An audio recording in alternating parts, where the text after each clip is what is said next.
Terrence Crawford, a great congratulations. You know, he's reached a part in history that only so many fighters get to even accomplish in boxing. You know, he's one of the greatest of all time. There's nothing, you can't take that away from him. Terrence Crawford should be on the Mount Rushmore in boxing, because not only did he go up 3 weight classes, he beat one of the best fighters of this generation. I don't remember any time in history where anybody has come up from 147 pounds and won the super middleweight championship. Not only just won, but the undisputed.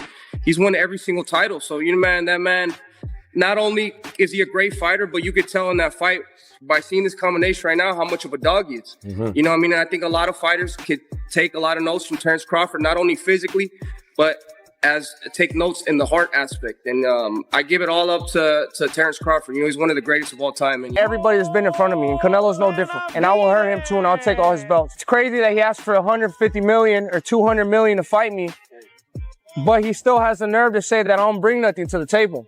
So if I didn't bring nothing to the table, why are you asking for more money than you won in your whole career if I don't mean anything? Maybe after he gets that money, he could buy himself a pair of balls. What I wanted to tell you guys too, I mean, this guy, he's making the most money out of everybody. He's charging you guys so much for the pay-per-views. It's like he's spitting in your guys' face, saying that he doesn't give a what you guys want. He's not going to give you the best fights. He's going to fight the fights that he wants. In my opinion, that's a little bit disrespectful to the fans, but he has cult-like fans that, you know, they don't tell him shit and they're happy with whatever he does. But at the end of the day, if you hold all the titles, you got to fight the best in the division. I'm #1 in the division, #1 contender. The second one is David Morrell. He's not fighting me, nor he's not fighting David Morrell. So it makes no sense. How is he going to call himself the champion and have all these belts if he doesn't fight the #1 or the #2 guys? Why is he asking $200 million?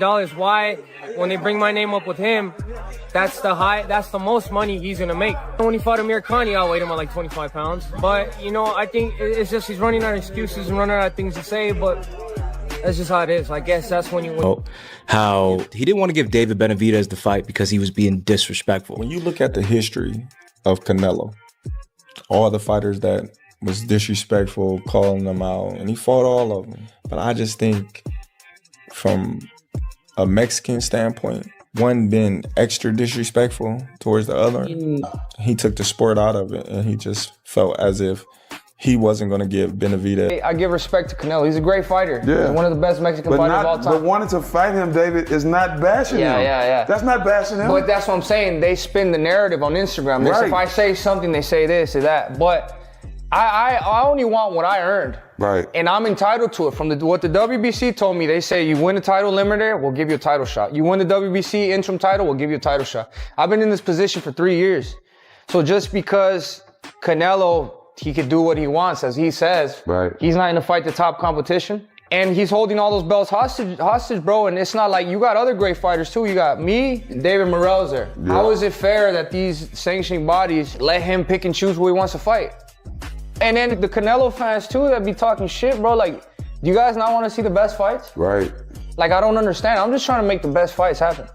And that's it. At the end of the day, fighter in boxing. Ever see Julio Cesar Chavez in his prime? I'm talking about the daddy. I'm talking about one of the greatest fighters ever.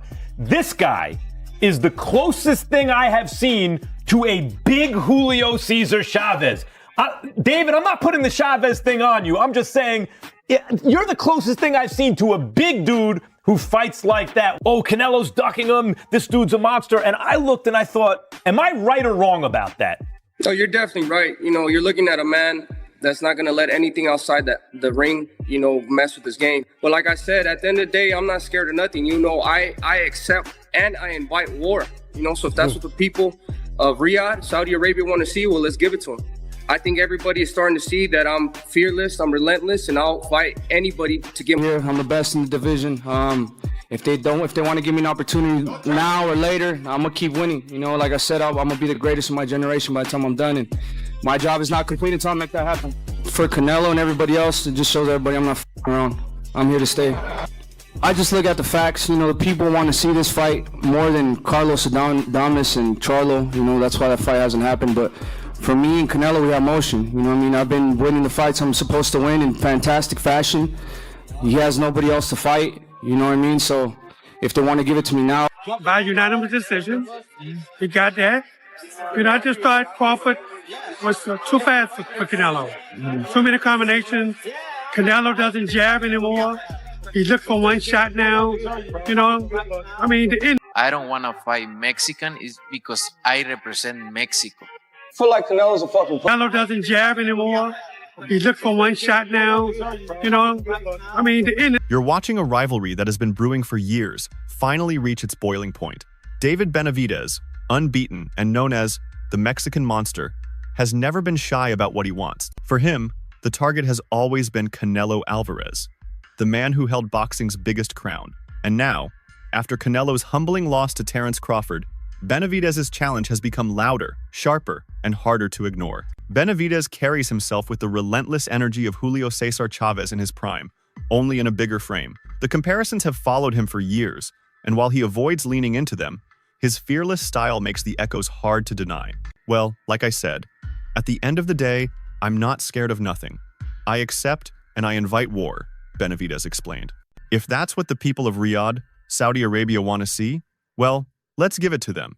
For him, the fight with Canelo has never been about disrespect. It's about legitimacy, legacy, and proving himself against the man who has avoided him longest. Canelo's loss to Crawford added fuel to the fire. The way Crawford dismantled him exposed a vulnerability rarely seen in Canelo, and fighters immediately began questioning if the Mexican star is past his prime. Veteran trainer Ronnie Shields was blunt. I predicted Crawford by unanimous decision. He got that. Too many combinations. Canelo doesn't jab anymore. He looks for one shot now. The end is there for Canelo. Oscar de la Hoya went further, breaking down technical flaws that hinted at decline.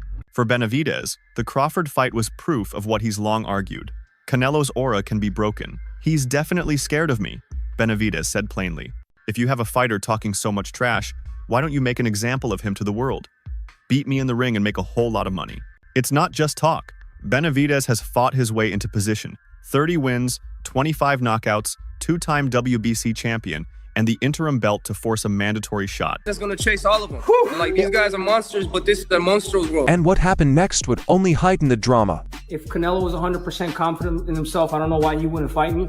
Especially since, you know, seeing that everybody in his team is on steroids, which means including him, so he never got off You the think he's on steroids. steroids? Of course. Of course. Sure. How does five You saw De La Hoya call him out. how do five people out of your camp get tested positive for steroids? Right. You know what I mean? No, all those fucking dudes in that camp are dirty. Call for David Benavidez once this fight is done. Is that a fight that you can see happening before the end of your career? Look, I never say no to anything. We'll see later. But I'm focused 100% on this fight. Is there a possibility, or you just go one at a time and you also speak with your team? Yeah, I go one at a time, but you know, it's a possibility. Always. Right. But I've been in this position my whole life. One was Austin Throne in 2012, 11. Then Mayweather, then Lara, then Cotto, then Callum Smith, then Golovkin, and then if I beat Benavidez, it's gonna be other guy there they want me to fight. So I've been in this position my whole life, but you know, is that time when that fight they ask, I give it to them. Mm-hmm. But right now in this position I am, now is the time I need to ask. With me way back then, because if he had a chance to beat me, it would have been back then. He has no chance of beating me now, especially now. I'm getting all this. I'm getting all this confidence. You know, I'm stepping into my prime. You know, I'm able to deal with these bigger shows better. You know what I mean? I'm able to thrive in these shows. I'm able to. Every time I fight, I'm always winning by a significant amount.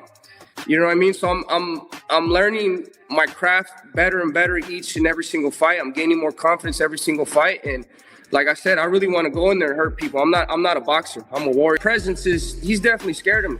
You know, if you have a fighter talking so much trash in front of you, why don't you make an example of him to the world? Beat me in the ring and make a whole lot of money. But Canelo Alvarez, as you can see from every time he fights a guy that's big with power, like the Wall, you know what I mean? And he's not able to suppress these fighters as much as he's able to suppress the little fighters. You know what I mean? So he sees a lot of things in me that he can't stop. You know, not only does he see speed, does he see power, but he sees a lot of heart in me. You know what I mean? At the end of the day, I'm going in there and I want to prove myself to the world that I'm the greatest fighter. And it doesn't matter. It doesn't scare me to get in there with another great fighter because I know that elevates me and who I am. Canelo, Benavidez, if they fought, which I don't think they're going to fight no time soon, who do you think will win? Man, that's hard to say. I think both have pros and cons. You know, I feel like the things that Canelo does better than David. There's things that David does better than Canelo. In a way, I'm not comparing it to this fight, but it's like the better Bivol fight. You can say who you think is going to win. You can't say like, oh man, I'm surprised that Bivol won, or I'm surprised that better Bivol won. You're like, man, that's a damn good fight. So-and-so won. So kind of how I feel about the David and Canelo fight, like who had the best camp, who has the best game plan, who slept the best the night before. And it's not much that separates guys at that level. If David can get on him with his combinations and not give him room to breathe, then, you know, that's probably a night that David gets his hand raised. You know, if Canelo is able to slow the pace down a little bit and catch him with a big shot, David's been dropped before from an off-balance shot.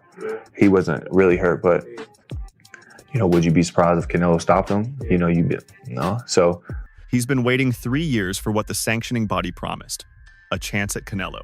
Instead, he's watched Canelo fight others while claiming Benavidez brings nothing to the table. Yet reports suggested Canelo was offered upwards of $70 million for the fight, while Benavidez himself was guaranteed $5 million. The silence from Canelo's side only deepened the frustration. Benavidez's resume shows why the demand is so strong.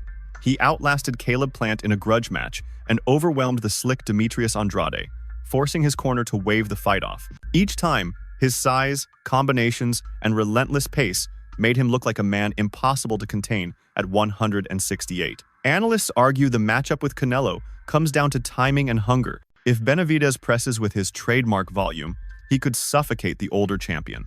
If Canelo slows the tempo and lands a signature counter, he might still pull off another big win.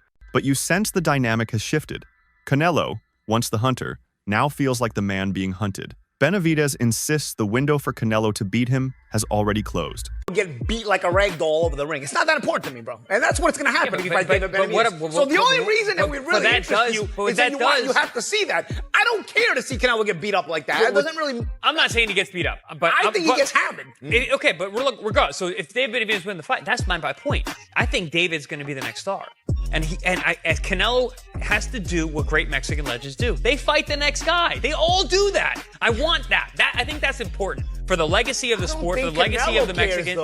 That's the problem. Why do we have to care more than Canelo, though? But Canelo, you know what Canelo does care about? The green. The green, obviously. 150, 200 million, he cares.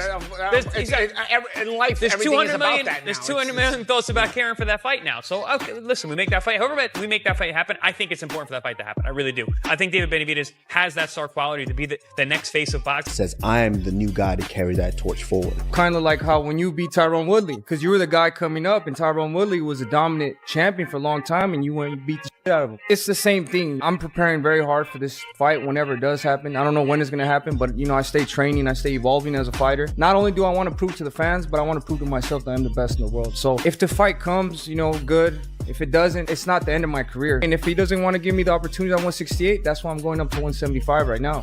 Because I'm not going to wait for nobody either. This fight's going to put me at the #1 contender to fight for the WBC title. And those are going to get unified at 175. So, you know, like I said, dreams always come true. It doesn't matter if somebody else is trying to stop you.